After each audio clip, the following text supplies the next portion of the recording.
Mbote na bino bande ko balandi ya radio télévision qui toi d'ici kabiso bozwa mais ya solo na biso partout bamsula na biso na internet bamsuba na biso na radio bamsuba na biso na banzela ebele na ba outil vecteur ya communication ebele ya solo to pesibino mbote mingi pe ya solo to tombeli bino ya solo boye ibolamu na émission kama solo les émissions oye ko sangisaka bongo bapandisango ya radio télévision Kintwadi na tina mosusu te na tina ko sololaka makambo etali papa Simo Kimbangu libota na ye pe lingomba ya Kimbangisti ya solo bande ko balandi ndenge toto esebino ke émission kama solo les émissions ko sangisaka bongo bapandisango mais tous na thème na biso oyo to loba bongo o mokolo moi le thème na biso zali bongo la réconciliation un acte spirituel incontournable ya solo à travers le thème oyo ndetoko solo yango na bandeko o tozana bango na kati ya plateau ya solo baza pe bapandi sango tozana ndeko Pichu Anketama mbote na yo papa Pichu Anketama mbote papa Diego Ilombo mbote na bandeko banso oyo bazali ko na émission oyo. Merci papa Pichu tozali na papa Faustin Kabamba papa Faustin mbote na yo mbote mingi papa Diego et mbote aussi na banso batuti bakwela mo ya bolandi émission na bango ka masolo ya Kimbangu. Voilà, bande ko balandi ndenge botolanda ba pandisango mibale bo mesana solo ko monaka bango na bilili ko yokaka ba analyse na bango ba argumentaire na bango nyoso ba kopesa ka surtout pona mokolo lelo to poni comme thème ndenge to rappeler bino qui est la réconciliation un acte incontournable. Pourquoi tu le dis la réconciliation un acte incontournable? Tu vois bango ya solo na émission ndenge to za ko continuer tout au long de l'émission na biso. Mais déjà tu rappeler bino sommairement. Tu repères d'abord, moi, explication, Moko te donner un coup de projecteur sur les concepts réconciliation, et puis tu aurais le bas, tout ça, moi, constat, par rapport à l'évolution et à monde. Dès que le monde déjà évolué, parce que Bisso, Bakimbangi, c'est le baramingi, et tu as slogan, la Bisso, tu as espoir du monde. Alors, pendant l'espoir du monde, il faut que le monde dans les évolué, yo espoir aux salanini, puis monde déjà ko salanini. Et puis tu mais quand parler un peu sur quelques plutôt modèles il y a réconciliation. Et puis enfin, on va parler des anti-réconciliations. Pourquoi anti-réconciliation? Là, on voit des gens oyo bazozala contre la réconciliation parce que la réconciliation zali eloko yo déjà et pesamilaki bandakala, c'est pour ça qu'on trouve même que ça acte moko spirituel parce que tango bimi, tango pesami ils en abattent au bazali pe contre yango. Alors on est à la dernier numéro où dernier élément plutôt toko kokabongo ko discuter sur yango. Alors très rapidement na baina papa Pichu Anketama la réconciliation des tous thèmes de réconciliation un acte spirituel incontournable. Pourquoi réconciliation? Merci mingi papa Diego. Réconciliation et yaka tango nini. Réconciliation, so bazali ko koloba réconciliation, c'est-à-dire bo kabwani zalaki. Ngai na papa Diego to tambola risika moko. Mais et comme na niveau moko ngana papa Diego to yokanité, to kabwani, to bundi même. Mais to kei, to moni que non.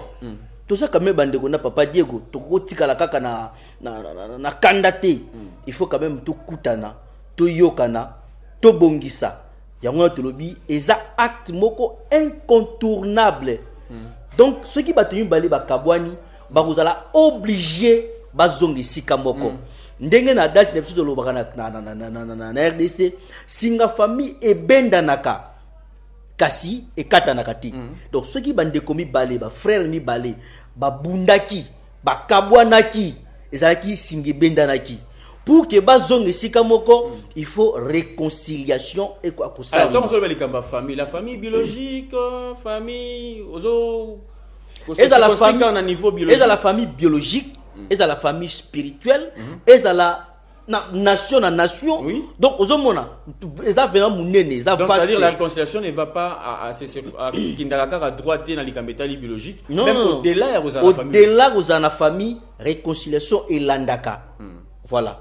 Alors, merci beaucoup, papa Faustin Kabamba, papa Pichu sur le bas qui est en réconciliation. C'est-à-dire, il y a Batoumi Balé ou Bato Misato bien, groupe de gens. Voilà, qui est comme mon commun, nous, on a sous-souté, Panzani, Batali, que voilà, Tokoki Kozonga ensemble.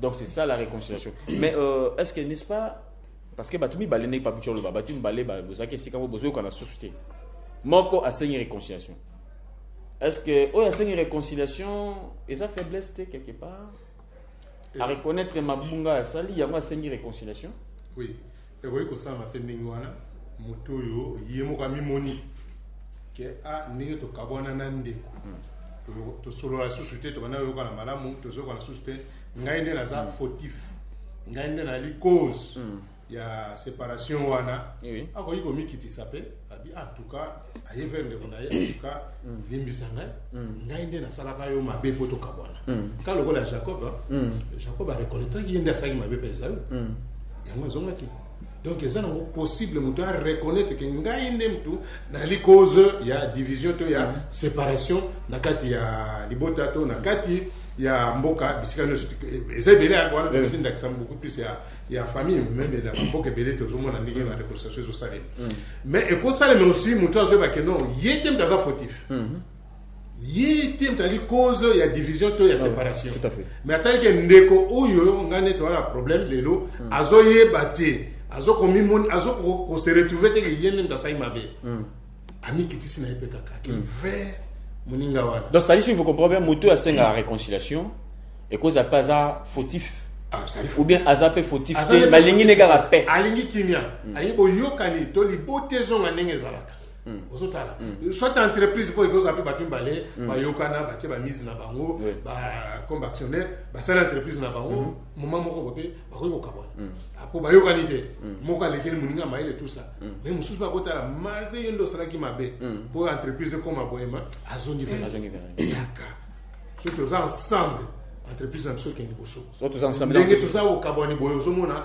toujours réussir souté ba bénéficiation malamu te toujours mesika moko mais yetem tazali cause ya makambwana concurrent na biso komi konyata biso toza soso super komona que non ngai moko nde nasala ki mabe tika ke ne ver moninga na expliquer moninga comme ça na senga bolimsi toyoka yango monde appelle ndaxa wana ya Jacob. Alors papa pichu enquêtama parce que deux personnes bazo kanaté ça fait un bout de temps et yo sala ke voilà moko asengi bolimbi c'est pas moninga. D'accord? Alors oya asengi bolimbi c'est pas moninga quelque soit sala ki mabe mais ayeke pas moninga asengi bolimbi. Alors attitude nini mutu oyo basala ki mabe o akoza nango pona ke bolimbi pona réconciliation ça parce que réconciliation ko salama que soki batumi balé bayokani parce que batumi bayoki bayokani te oya pesi loboko ye aboyi c'est qu'il y a pas réconciliation oui attitude nini mutu akoza na o basali mabe victime ya makambo mais mutu aye asengi bolibisi attitude ni esengi le faza na yango. Quand on parle de la réconciliation on voit d'abord les pardons parce que nakoyi ko sangana ko se réconcilier na ndeko na ngai te soki na limbisi les pardons sincères. Pardon sincère. Ce qui na limbisi été na limbisi pe na motema te jamais na koloba na sangana ndeko wana. Ozomona même muto asali yo mabe ndenge nini. Ce qui moto wana asali yo mabe aye liboso na yo a reconnaître mabe na yo. Oza obligé ya kolimbisa ye. Ozomona na osala nanu kozonga na sima. Na création ya monde. Nzambe asali mokili. Akamati moto acheye na jardin d'Eden. Adam na Ève apesi responsabilité pour que a diriger nyonso o sakati na mokili. Mais mutu alakisi ki rébellion liboso ta Nzambe apesi Nzambe mokongo. Comment apesi Nzambe mokongo? Du fait asalaki o Nzambali atindaki asalati asalaki mabe na kati na jardin de dalobini mbumo ko liate mais mutu alie mbuma wana c'est-à-dire atelemeli Nzambe ozomona bokabwani kotaki entre moto na tata Nzambe yango na Nzambe azui apesi moto ba bilakeli ya mabe o asalaki apesi etumbu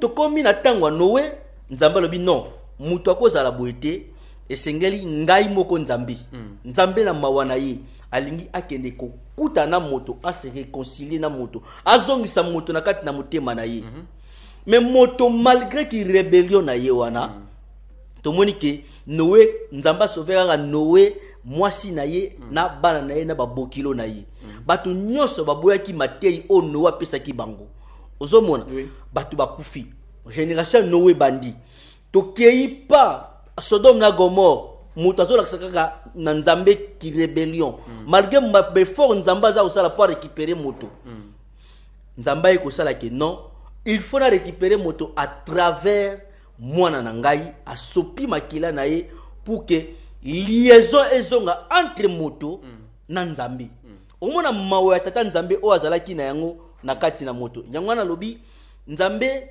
réconciliation ezali au cœur ya mission ya tata Nzambe kati na mokili yango na sengi Nzambe yemboko akita po azongisa boyokani entre ye Nzambe na moto ozomona Nzambe yango na kiti voire même tomoni kolo yesu akiti akufi pona biso pona masumu et ça continue papa Simon Kimbangu aye et to sengi bolimbisi ya Adam na Eve nyonso ezali pour que Nzambe azongisa moto na kati ya motema na ye donc Nzambe ndaluki réconciliation entre moto na tata Nzambe na ye moko et bon pourquoi pas ngai moto na ko luka réconciliation. Oui papa Pichu, je vais revenir encore sur yo rapidement papa Faustin. Alors papa Faustin papa Pichu d'ailleurs tout au début tout le babatu bakabwani bo salita mbo yokanité oye ko senga moto bolimbisi quel que soit le problème, soit aux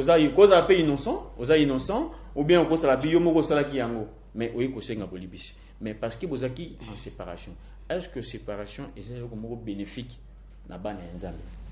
Papa Diego na ko peso ya nombala moko non. Séparation muta azalaka bénéficiaire na mo azalaka ka bana sata to sata yiko.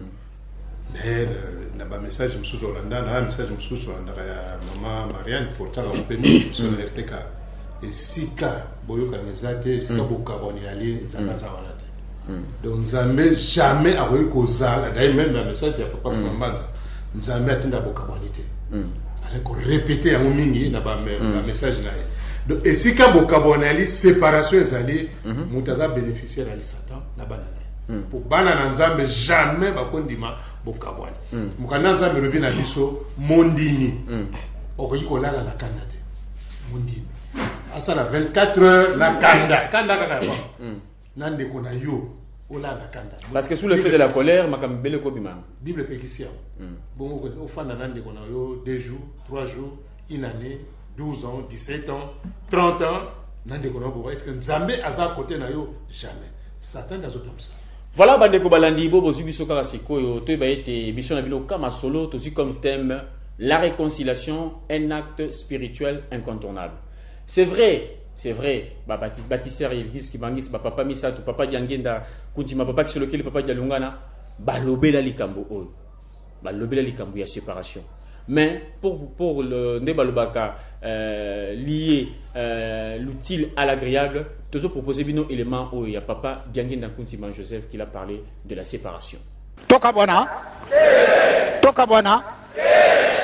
wana ezali musalama satana toye na culte Nzambe pardon ba papa wana bolingi ku diviser nguma na biso toka bwana wana ezali musalama satana malamu ndeto sala mutu moko toka bwana te bana papa Simon Kimbangu toka bwana te bana papa Simon Kimbangu to tambola ilongo to banda kuswanaka to banda kumana mkanda to banda kupesa kamate zali dangereux wana ku diviser nguma na biso to linginde toka bwana te to zala na sengi na bino unité solo to l'accepter to zali uni famille moko kasi namoni mokolo mosusu bango yoso azali esika moko bayokolo bananga yinde papa ana zaga da parti boyo soko to zali ko da toko kana kate mais soko to kumena ndako wana itale bisute wana bango batu na mukidi kasi yo mwana ndako donc banda lelo solo pardon na sengi binu mokolo mosusu da kufuka mana binu. Voilà bandeko balandi bo moni bino moko message à papa Diangenda qui a insisté boka bonate. On rentre rapidement alors dans l'église à l'église Kimbangiste. Papa Faustin nazoika toujours pas na yo bato bakabwana. C'est-à-dire bamusu balobi 3 égale 1, bamusu balobi 20 égale 1. C'est vrai bandeko balandi l'émission on n'a pas le temps de revenir sur beaucoup de choses qui s'est passé parce que ce qui prime l'actualité, eux ils ont primé l'actualité, les alliés réconciliation. C'est-à-dire la vraie réconciliation, c'est d'oublier tout. Tellement c'est un acte spirituel, mais c'est quand même important pour nous de hiérarchiser Nina Bisso pour que tout le monde ait un peu d'idée, tout ça beaucoup plus concret. Alors papa Faustin Kabamba, tout le monde a un message à papa Diangenda qui nous a averti que bon Kabonate. Mais tant qu'on a l'image, vous ne parlez pas dans le néant, il y avait des gens tout autour, mais le côté là-bas et c'est parachuté salami. Mais papa tout le monde to Kabwana, tout le monde donc à la qui c'est Bokabani ezali mabe donc bandimi to ko Kabwanate to l'un exemple o ya bango misato ne wuti ko tanga bango misato ndenge bazalaki biso to l'un exemple wana donc to ko Kabwanate parce que ceux qui te tiennent Bokabani to bien tata nzambe pele na biso et loko moi malungu e mapela biso zate. Voilà, et donc moi malungu e mapela na biso te ndenge wuti ko loba. Alors na songi rapidement na papa Pichu Wankitama bandaki na masese mingi isese bandaki koloba singa famille kata na raté mais benda naka kata na raté tandenge ngape na zoom sono lisese moko bo na domaine toujours il y a pardon parce que des personnes basées kana te balobara kolimbisa mutu eza kobosa na likambote. Est-ce que c'est adage, est-ce que lisese oyo eza ko vous en a place na likambo ya tata Nzambe na biso bandimi soki olimbisi ndeko il faut bossa na pe makambo oyo olimbisi lié pour bossa na mabe o asalaki yo po tolobi bien kolimbisa ya solo kolimbisa likamoto za ko bossa na te olimbisi na solo ti parce que chaque fois obando kanisa ndeko asala inga boye ndeko asala kinga mais soki olimbisi na solo obosani makambo nyonso oyo asalaki yo mukana manzabe ebisi biso boye soki ozali kokende kotumba mbeka okanisi ete oza na problème na ndeko na yo tika kotumba mbeka zonga mbangu kenda bosilisa bosengana bolimbisi. Matthieu chapitre 5 verset 23 kino 24 25 chapitre 5 23 kino 25 ozomwa tanga solo bela nengwana kenda kosenga bolimbisi.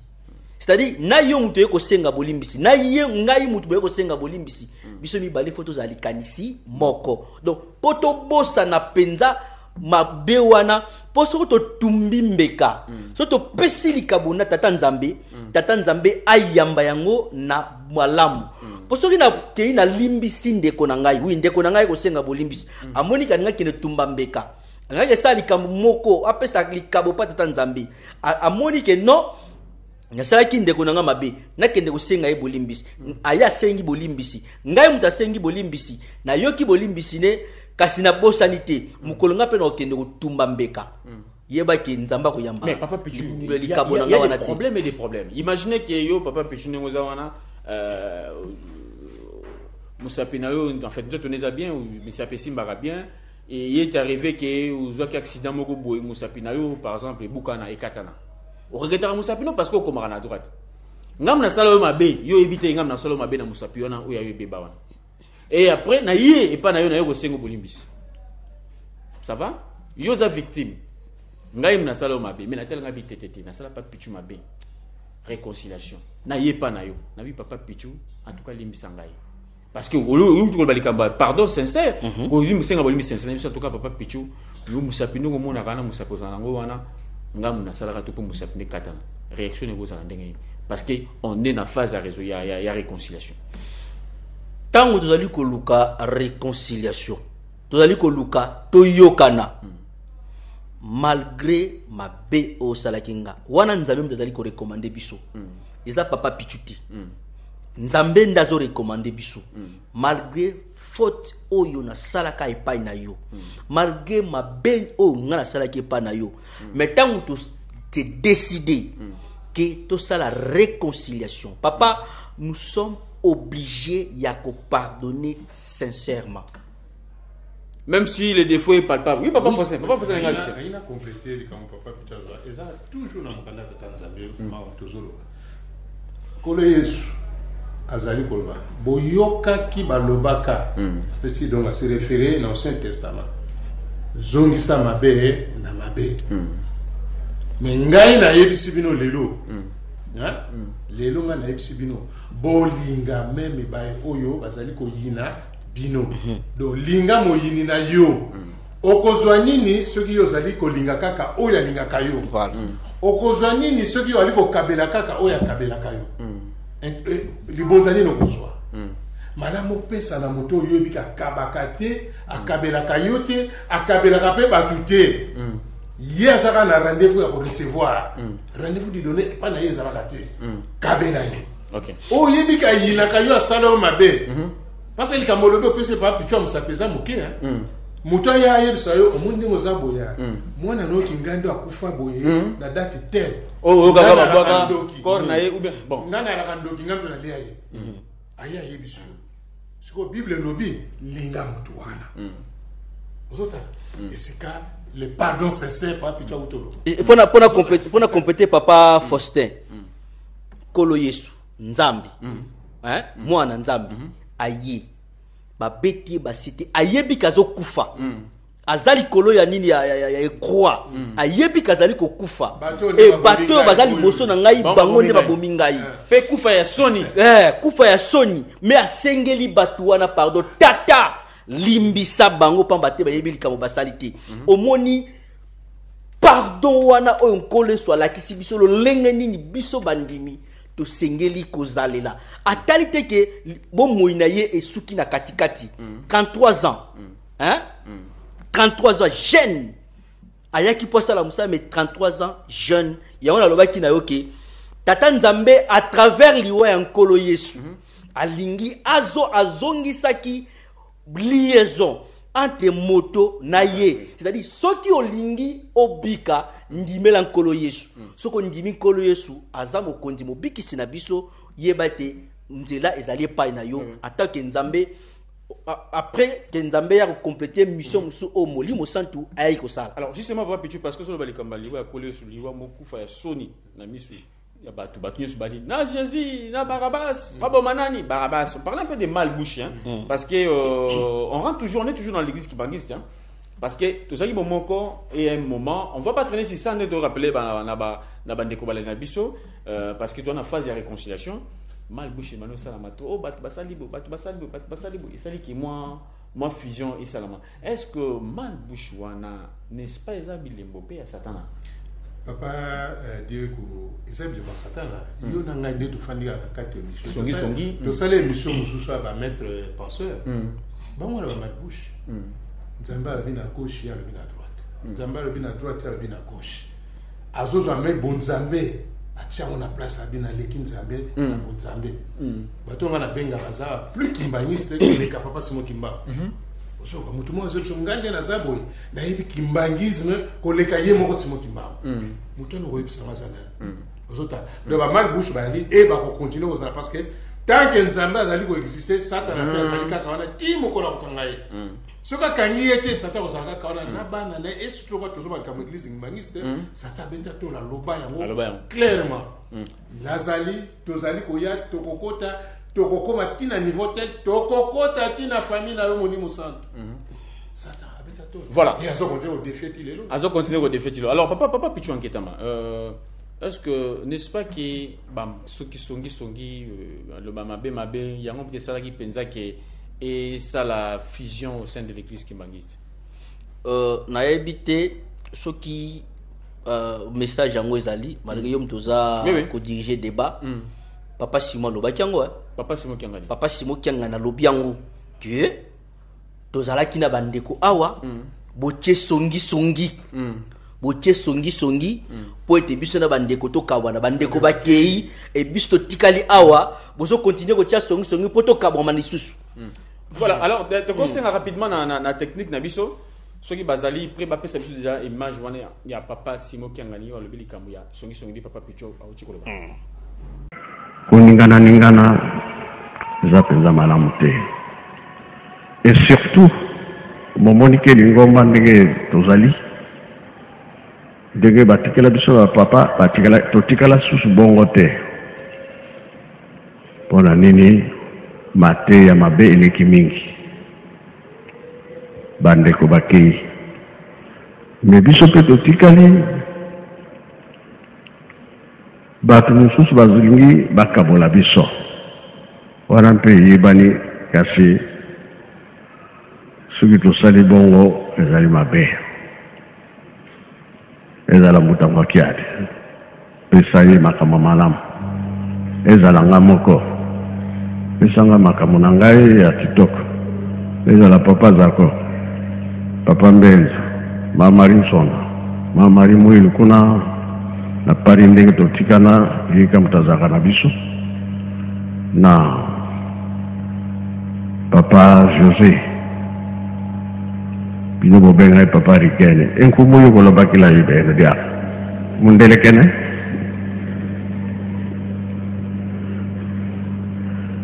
so likambo wana netolobi okabola biso te batata bazalaki ya kokangana biso mpe totikala ya kokangana marire kofunde ezalaki me batikali kokabwana te biso mpe tokokabwana te na mipepe oyo eza koya bake koloba boye bakufunda papa kulutu na papa mfumalongo bakufunda papa mbanza na papa mfumalongo me batalani balobi te wana eza mopepe mabe bazomemela biso me balandaki yango te.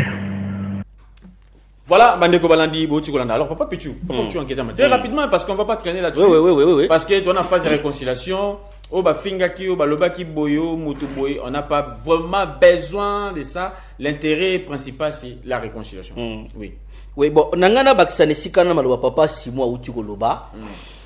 Tokena Apocalypse. Apocalypse, chapitre 2, verset 9. Alobi Boy. Je connais ta tribulation et ta pauvreté, bien que tu sois riche, et les calomnies de la part de ceux qui se disent juifs et ne le sont pas, mais qui sont une synagogue de Satan.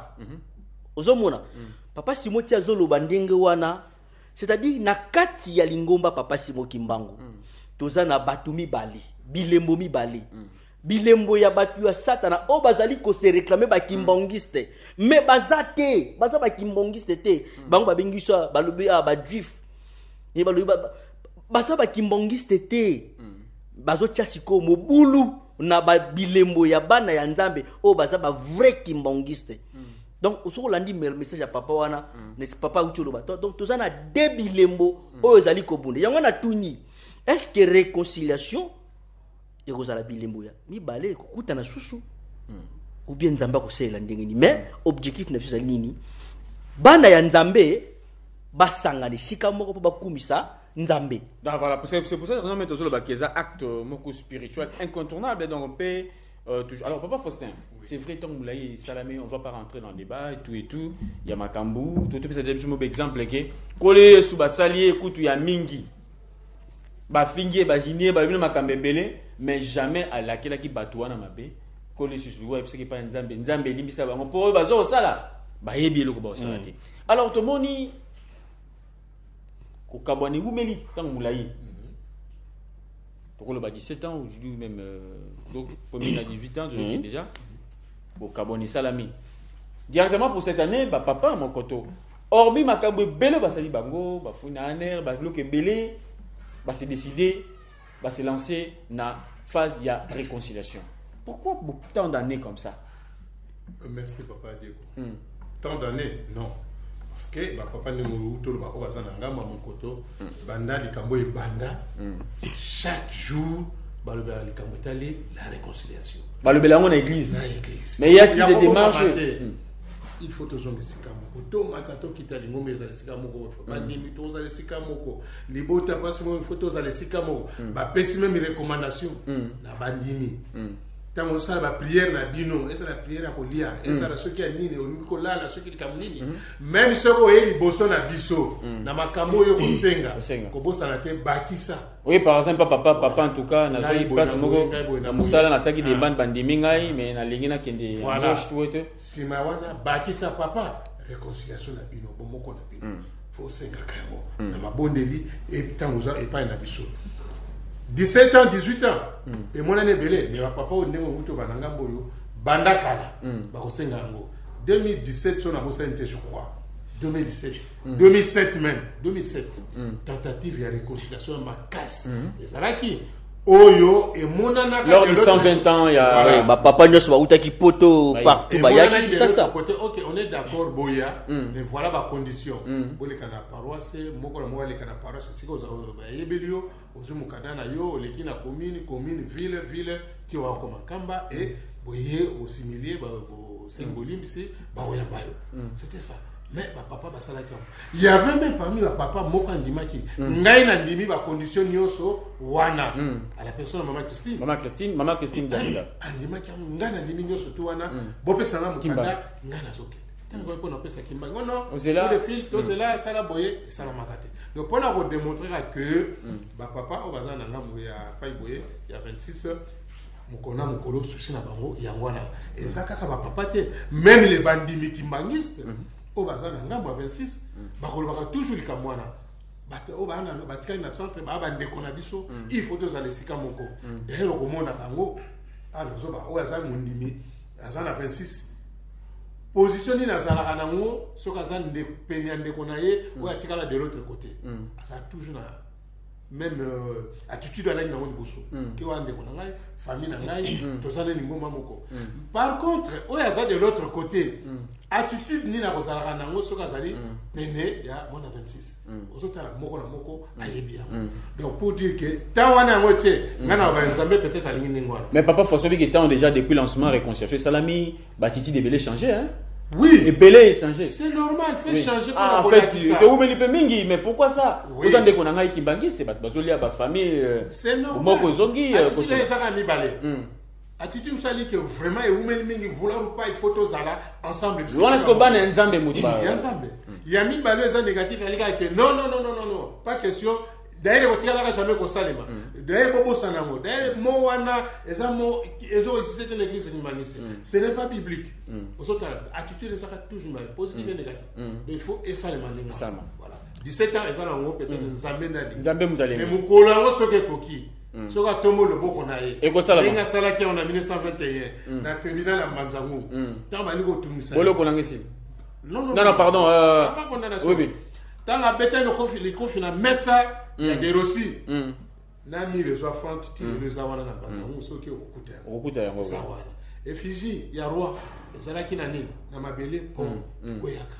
Donc, Liloba Pamba. Liloba Pamba, il y a des conflits, mais ça. Dernièrement, papa sur la hauteur rappelé. Et si les balamo. Alors, Bandeko Balandi.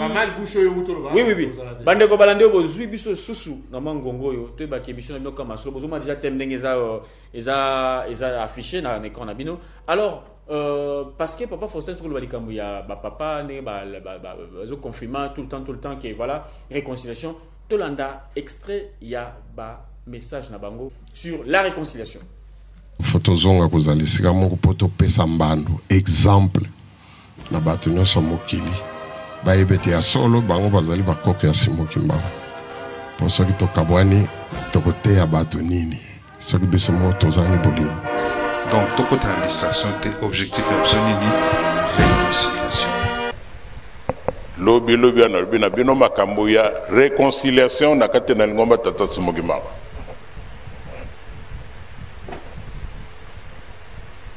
tozonga lingomba ndenge ezalaki moko biso bandeko nyonso mpe tozala esika moko satan mpe ayoki na ndenge na ye akei mpe kopanza asali makambo nyonso ndenge ye alingi mpo na kobebisa mission tozali nango kasi bamama na batata kimangiso ye satan abanda bitumba kala Assez alonga pe kolonga na ekaka te oyo nzambe abongisi yango nde kosalama yango tozosenga na bino bandimi totambola alignema ndenge bakolobaka biso nyonso tozala monoko moko toloba tozala likanisi moko tokolonga solo na bitumbo eza na biso na mokolo lelo bana tata Semoki Mbangu tozala esika moko to faire face na Satan biso nyonso po te mokili mpe elongo na pasi biso nyonso mpe tolongwa na pasi na bandi ezali likambo ya kotia elike na Nzambe lingombe eza ya tata Semoki Mbangu. Tata Semoki Mbangu ye nde fondateur ya lingomba oyo bapapa bango nde basali continuité ya fondateur asalaki lingomba oyo biso bango bakei biso tozali sikoyo nakanisi ndenge bolobi na botunaki na papa Paul je crois mpona ntina na profondeur na mabondeli esalamaki likambo ekozalaka na ntango na yango na Kinshasa nakanisi dimanche euti koleka kuna tolobelaki yango Nzambe akomonaka akoyokaka nyonso esalamaka na se ya ntango Nzambe akoyokaka akomonaka ntango so osengi likambo na Nzambe po tokóma ntina niveau wana makambo mpe esalamaki tokomaki tozeli yano ye te. Cela ne pouvait pas dire que tu croisais les bras, non. Pambate tolobaki, tokomaki, tozeli. Nzamba komonaka ayebi posa na biso. Posa na biso ayebi yango malamu ete kozonga bomoko ya libota oyo. Yango ekosalama, qu'on le veuille ou non. Mutako bongo lango azali te. Nzamba atekala kobele Nzambe. Ti papa zomona bia voilà. Et bino pe bandimi la même chose. Bon la kisaka solo bo chebiso esika moko. Et n'attend wana bokomona. Et ko salima à un moment où ce qu'on ne va même pas s'y attendre. Nzamba sali le kamupamba te yo na ngai mona 26 to sosola ki le kambo. Donc c'est pour dire que elongo ezali nango. Cadeau monene biso to pesi papa to batata na biso ezali ndako ya Gombe te ezali pe ndako totongi na Brazzaville te to bandako totongi awa sino wana ya solo to ko materialiser eloko yo ya motuya tozali nawo cadeau kitoko to pesi na batata na biso ya solo kobunda oyo biso tokobundaka mikolo nyonso po tozonga kozala esika moko réconciliation biso objectif afeza nini réconciliation toyokani hein donc tokota na distraction te objectif ya biso nini réconciliation toyokani hein toyokani malamu hein. Voilà bande ko balandi ndenge to rappelaki bino tout au début que toujours parler dans quelques phases, tu continues la deuxième phase, la troisième phase, tu connais très rapidement, mais comme ça, la constat par rapport à l'évolution du monde. Bisoba Kimbangiste, tu le dis que tu as espoir du monde. Si tu as espoir du monde, le monde des autres évolué n'engini. Yo posa espoir, aux autres évolué n'engini. Parce que yo le jour espoir, il faut vraiment au l'accent espoir na yo. Pour que le monde a retrouvé bon paix. Est-ce que le monde a la paix? Est-ce que le monde a voulu n'engini? Tu remets ça la constante à yango. Et puis tu as quelques modèles de réconciliation. Tu n'es pas dans le domaine ébélé. Tu mets là. N'engini concept de réconciliation. Ils ont trouvé par moko vraiment yamakasi, nakasi, yalisanga, yabana, yatatanzambe. Alors papa Pichou enquêtama. Non ça la constante évolution il y a monde actuel. Est-ce que, n'est-ce pas que les kimbangistes ont une responsabilité ou bien tous ont une responsabilité à Makassi? Oui, Oko, vous avez raison. Papa Diangen Dalobaki, ceux qui église Kimbangu, c'est na kimiate, Mokilipe, Rosana kimiate. C'est vrai, Torolobake, avant division église Kimbangu, c'est kimiate Zagi na Mokilité. Oui. Mais ce que tu as lelo pendant 17 ans de parcourir, sokotali ndenge mokili ezali kotambola ba fléau o ebimi na tango kala ezalaki te banda nzambe sala mokili nano ezalaki te otali yango ndenge bimeli omoni pena que non toza na part de responsabilité. Mais les gens aussi peuvent vous contredire en disant que au lobby ba fléau likamo mabe makaminga mabe ebimi. Mais il n'y avait pas de téléphone portable aujourd'hui. Il n'y avait pas l'internet. Moi, je parle de fléaux. Nous avons la évolution. Hein? Bah, téléphone, internet, et une évolution. Mais t'as la négativité. Même à internet, ça m'obé. Oui. Et ça fait un problème, internet. T'as la siko nenge mokile zali kotambola. O monike, bah, comme il enseigner banamikie sexualité. Na maternelle. Mai ezali koningana. Uzomona oseye ningani tombwani à 30 mètres et bomi mokili mobimba pays monyoso. Ba maladie ya ndenge na ndenge be épidémie ya ndenge na ndenge za kokola. Uzomona mais nyoso tu wana eza ko freiner eza ko télémater. Or nous avons la responsabilité papa baloba na biso chaque fois. Soki likambo za itu fukami to bondeli. Toyebake solution kozwama na ku rappeler na bakimbongiste papa ba yebisaki biso papa fumwa mbanza yebisaki bango papa fumwa longo ba yebisaki bango soki likambo eza na lingomba eza na mokili eza na famille les trois familles bosanga lisika moko bokota bosenge pai na biso biso to kopesa pa ya koko na bino ko répondre bino directement. Alors papa Pichu alors ce qui te permettre que likambwani salema makambo tozali komona lelo papa je vous dis na kombo ya tata mwana pe molio mo centre papa simoki mbongo kopesa solution bamaza biso mutolobi yango te eza formule oyo ba tata misatu balakisi na ba na bango do ba papa o baza lelo ndeko moto sola ki na ye alobi na ngai ba papa toza na bango lelo bazali drapeau sacré de la patrie de Dieu sur terre. Drapeau sacré de la patrie de Dieu sur terre. C'est-à-dire omoni sozo leka poyeba ke aux ambassades des États-Unis au monde drapeau États-Unis télémiana omoni ke aux ambassades des États-Unis aux ambassades de France oh présence ya famille sainte kati na mokili ezola kisa présence ya nzambe kati na mokili donc basa la responsabilité basa la mission siko biso batu donc satana alingi ko permettre bango basa la mission wana te yango zo mona ba télémé réconciliation. Non, on aura discuté sur bazar anti-réconciliation. Alors, papa Faustin, très rapidement, on n'a pas pu te le dire. Mais, tout ça, la mokili lelo, voilà, on n'a pas pu te passer l'exemple, bébé, océan, je m'en rappelle, bébé, ça, terrorisme, bazar, enseigné, ban, même la sexualité, à jamais qui est. Bah, par exemple, on a bandé comme bazar en Europe, oh, voilà, la chose même, la carte Europe, tout le monde a qui n'a pas Allemagne, précisément, la ville, il y a Cologne. La ville, il y a Cologne, le monde a moko à Salaki crise. Pona yango kotala ndenge ni baza ko enseigner bana ba biloko ebele bande ko na biso baza ba congolais baza kuna ba komi ko banga parce que culture na biso eza yango te. Alors séparation il y a tout au long il y a 17 ans ou 18 ans on peut dire, n'est-ce pas que le kimbanguiste ont raté les pédales? Oui et non.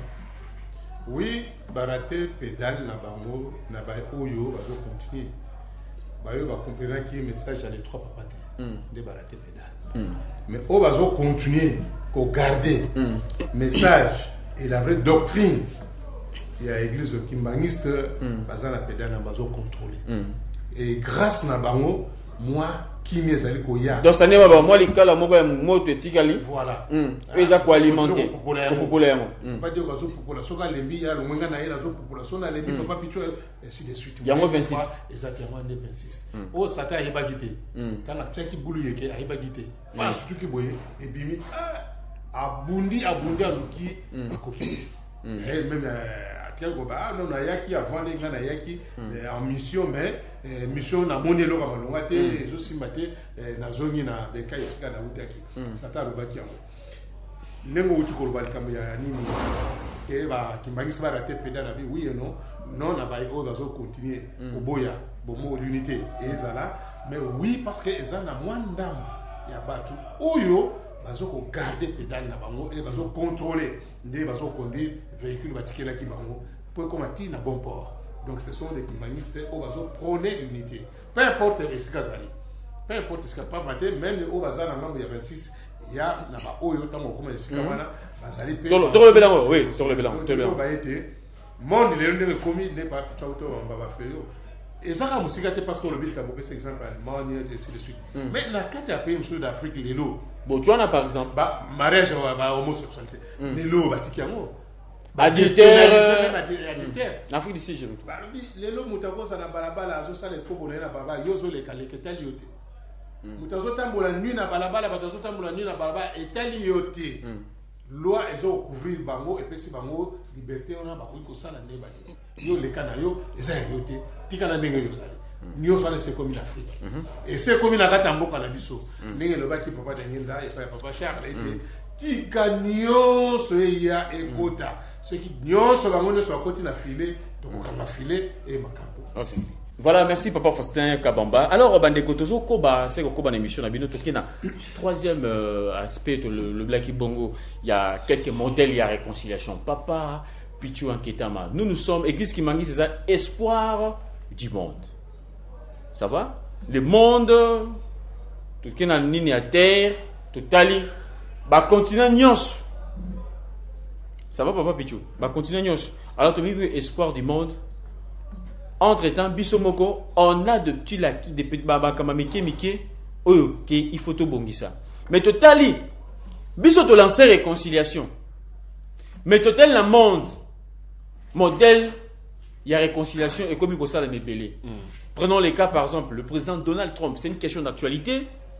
Oyo ayen à Corée du Nord, c'est pour la première fois qu'un président américain ayen à Corée du Nord. C'est-à-dire, toi, la Corée du Nord, la Corée du Sud. Oui. Corée du Sud, ça vraiment balé makasi na États-Unis. Alors, Corée du Nord, yé aza bongo aza contre nani ba yoka na raté en fait. Corée du Sud. Na oui. Automatiquement aza pe ennemi à Corée du Sud. Oui, ennemi à États-Unis. États-Unis. Ennemi à États-Unis. Oui. Alors du coup, on a moni président Donald Trump a yé kokutana président Corée du Nord. Bah sololi ba pesa ni pembote na maboko. Mais si ba kutana déjà na Singapour, oui. Je crois une année passée ou 2 ans passés, ba solaki ba kutani pe ba tambolaka place moko ba ke ba mbale sans moto sans garde corps ma soleil ba mbale. Wana mutayebi yango azate. Parce que zala kaka yemo Donald Trump na yemo ko président ya Corée du Nord. Alors est-ce que mokili faut zala modèle ya lingomba ou bien c'est les mungomba ne faut zala modèle pour na mokili?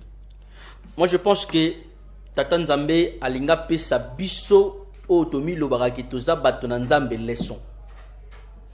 Normalement biso nde sengeli toza la modèle pour na mokili. Mais ceux qui mokili a comme modèle pour na biso, donc Tata Nzambe alinga pesa biso leçon. Azali kolakisa biso. Amoni ke biso bato na Nzambe tokanyika mitema. Biso bato zali kokumisa ye tokangi mitema tolingi koyokana te. Nzambe bandi kolakisa biso modèle bité. Tala esengeli bosa la boy. Tala esengeli bosa la boy. Tala esengeli bosa la boy. Ozomona. Donc pona ngai eza Nzamba zali kopesa biso leçon. O toi to tirer na situation oyo église kimbongiste eza na yango. Donc yango lobi toki ko chaper réconciliation te. Soko neti bandeko ya Érythrée na Éthiopie babundi pendant 20 ans. Batu bakufe belé. Batu bakufe belé. Je crois 80 000 personnes bakufaki na kati bitumbana pendant 20 ans. Bayokani. Ozomona. Ezola kisake bangomi bale te tokotambola boyete. Tokotambola boyete il faut to yokana. Bayokani na pete. Bongo pourquoi biso bana Nzambe to yokana te.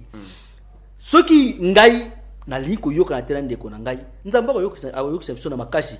Tokopesa exemple na tango tokota nesika bandeko oyo batelemi balingi réconciliation tokolakisa bango ndenge nini Nzambe akosala réconciliation na makasi. Ata nga na boyi ata yo boyi. Voilà. Alors papa Faustin Kabamba, papa Pichu lobi ki ezali Nzambe aza ko lakisa biso. Aza kopesa biso leçon. Oui. Kopesa biso leçon. Mais il y a un nègre Donald Trump akei kokutana na président ya Corée du Nord, bakutani ake pa na ye. Et c'est une première fois. c'est vrai bah poser belé bah les gars alors mais n'est-ce pas un signe moyen pour prouver que la réconciliation est au pas des portes? Oui, la réconciliation papa to matato kitaningi to lobi na sikina biso ezali incontournable et ko salema pe ko salema kaka oya satana ba kufa sono ezanda kisa o esengeli kolanda malheureusement esengela kinde bango mokili eta ezwanda kisa wana na kati ya église il a fallu président en Corée du Nord, na président en Corée du Sud, pardon, na président aux États-Unis, bazan na ba problème, ba bimoto yé pa ba kimbangiste ba résultat biso. Bon, même pas na ba kimbangiste, mais église. Église. Na ba église. Église en général. Église est tambola boy ba ni ndaki sa église. Malheureusement, ils ont ça mandingo na té. Surtout maintenant quand église kimbangiste, ils ont ça mandingo na té et toujours persister na bokabwani. Donc les sommes d'ailleurs même comme il est même quand il là nzembo beaucoup de sika mombo mi balé mi sa groupe ba mbangi si ngambo na ngambo baningo baza l'église mbangi se ba wemela mino nzembo malheureusement on a est-ce que eza madame o wana ali ko benda kanda ya papa Simokimba envers biso. Est-ce que l'acte qu'a posé Donald Trump n'est-ce pas l'acte louable même si les problèmes la forme, le fond, mais le fond, parce que on va reprocher la présidente nord-coréen, si les lois n'attiquent pas. Ils continuer d'ailleurs à multiplier, bani na ye, y a un lancement missile na ye, y a ni nos autres. Donc, mais dis-moi forme qu'un président américain, super puissant, attique États-Unis en Imaya.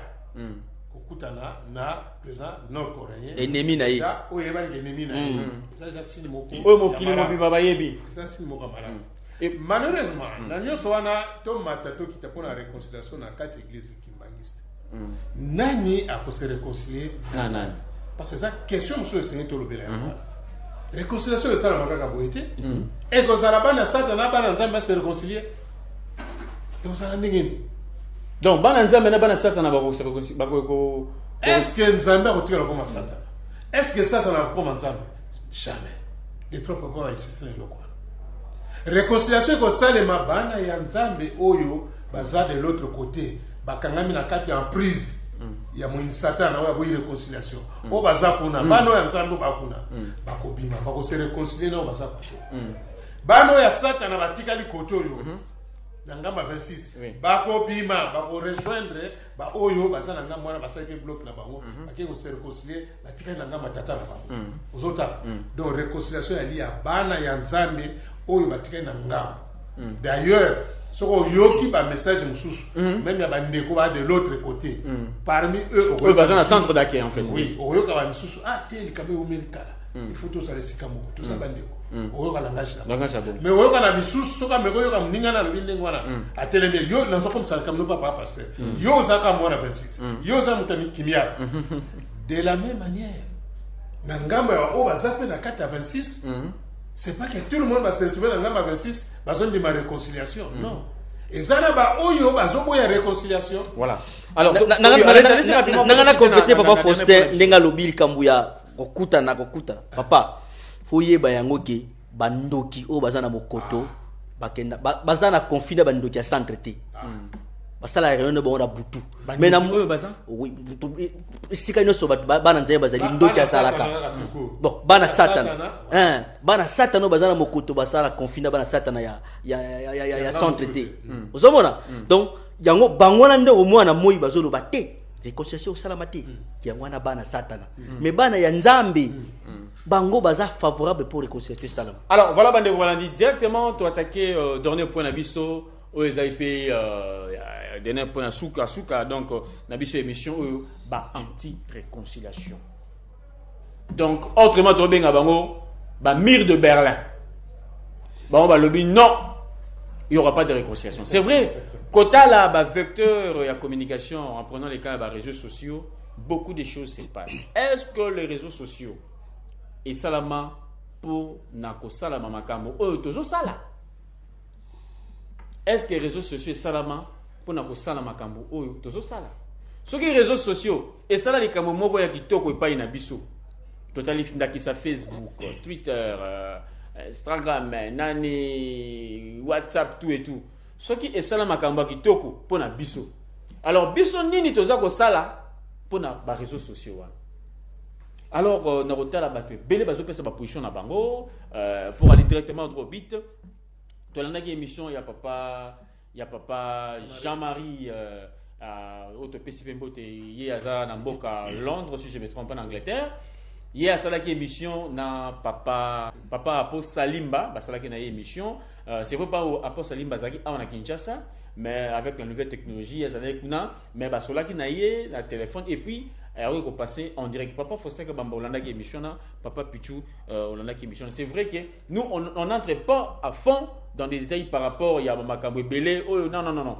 Il se pose une réconciliation. Mais lorsqu'il s'agit d'une diffamation, l'information est clarté, nous devons éclaircir. Il faut tout mise au point sur Yango. Olanda qui malam mon émission Papa Faustin Olanda qui ensemble Nabino parce que dès que bien on a passé cette émission.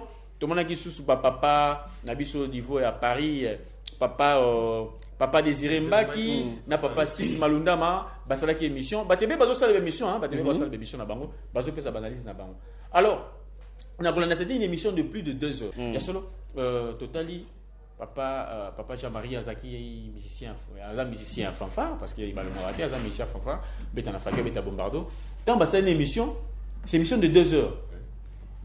Papa peut intervenir dans le téléphone. Mais le premier constat que j'ai fait, Papa Faustin, 1 heure après, qui s'est rappelé que l'émission passe en direct. Lecture ni aux anamo parce qu'il n'y a pas de mot. Bon, lecture topé kamunga na zuna kati zapena ndungu utoloba. D'abord les aya voyez ça d'abord papa po atande bonabiso. Papa po to matako kita za de bonabiso to évoluer ensemble d'ailleurs avec lui na kati ya na biso na RTK avec quelques 3-4 émissions papa po avec ça là. Na mono kiti mungongo za trop nostalgique. Oui. Parce que na yebi ndenge to no bolia na papa po. To kabula ne lipa so ka so mili po benga so mili pa il faut paquet mon ba ya bleu ba moni ba margarine. To wana ambiance musala donc so yo so mili pa ye pas so mili pa. Et puis il faut na chapa na matériel na kati. Donc yesiko yo bleba ezalaka ekotaka na lipa. Te ya no bolia bleba ba cha lipa.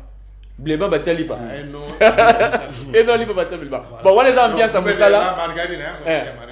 Voilà Moussala. Donc c'était ça ambiance nous ça na Suisse les alaka. Ce qui te rejoint la ambiance na de papa pour ça mais na quatre émissions et là on a déploré na quatre ezaka ka moi ba contre vérité ba msuso ya bimisi na quatre et surtout ils ont mona ya ko s'en prendre même na ba écrit parce que ça ka émission te bien. Mais on a écrit dans le journal, totalement qui m'a conseillé dans le journal, contre papa. Quand on a papa pour Azaïna papa, quand on a papa pour à tout moment, on a envoyé avec les journalistes internationaux, avec les journalistes attachés de presse. Est-ce qu'il était journaliste ici à l'RTK? Bon, présentateur à l'émission. Animateur. Animateur, il y a émission et présentateur aussi. Donc, il y a l'émission, il y a Zaro Salawa. Mon identité. Ici en marche. Oui, vraiment, l'émission, on s'en rappelle, on s'en rappelle. On a tout le monde qui a été de l'émission. On a mais dès la route, nenga avec comme ça pas na biso elle mo pe na sa biso jalousie papa par bindé na zabo minerva la bana mama ndani tati. Ah bon? Nenga zabo ya ndako mutafuti papa kingai.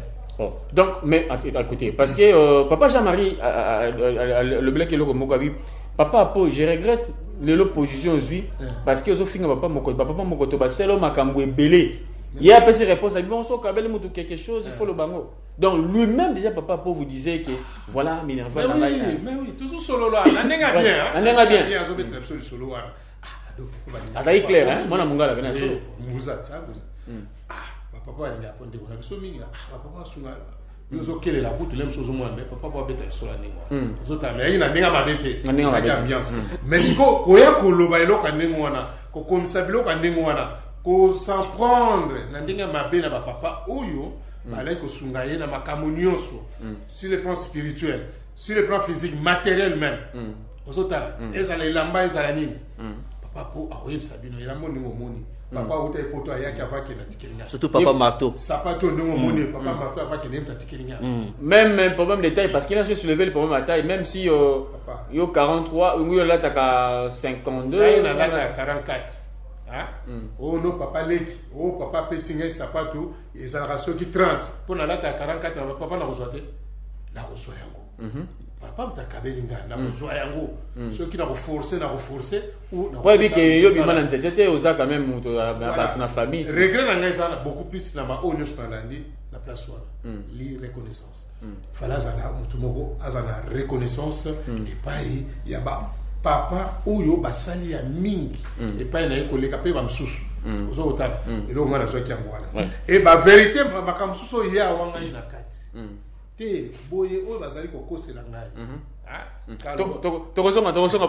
papa Faustin parce que l'idée n'est pas là mais non to lobby bandeko biso to na posa réconciliation de to badi tout au long émission pardon ko limbisa nyonso ko pardon ko bosa na nyonso mais lorsqu'il s'agit d'une information moko eza fausse en tout cas ndenge projecteur ezota la biso to kotia projecteur wana pour na ko éclaircir l'opinion surtout pour éclaircir l'opinion. Alors papa Pichou enquête dans la émission j'ai petit ça autoproclamation il a dit que il est Azali cofondateur il y a mon code il est le cofondateur alors je pense que dans l'organisation parce qu'il y a un moutamayele pour attribuer tâche moko boye ou responsabilité moko boye j'espère ils aura verbal kakate ce qu'ils appellent verbal alors il faut un ami sur Batunion est-ce que ça a été verbal que voilà yo banda lozali ko nani fondateur ou bien ezaki par écrit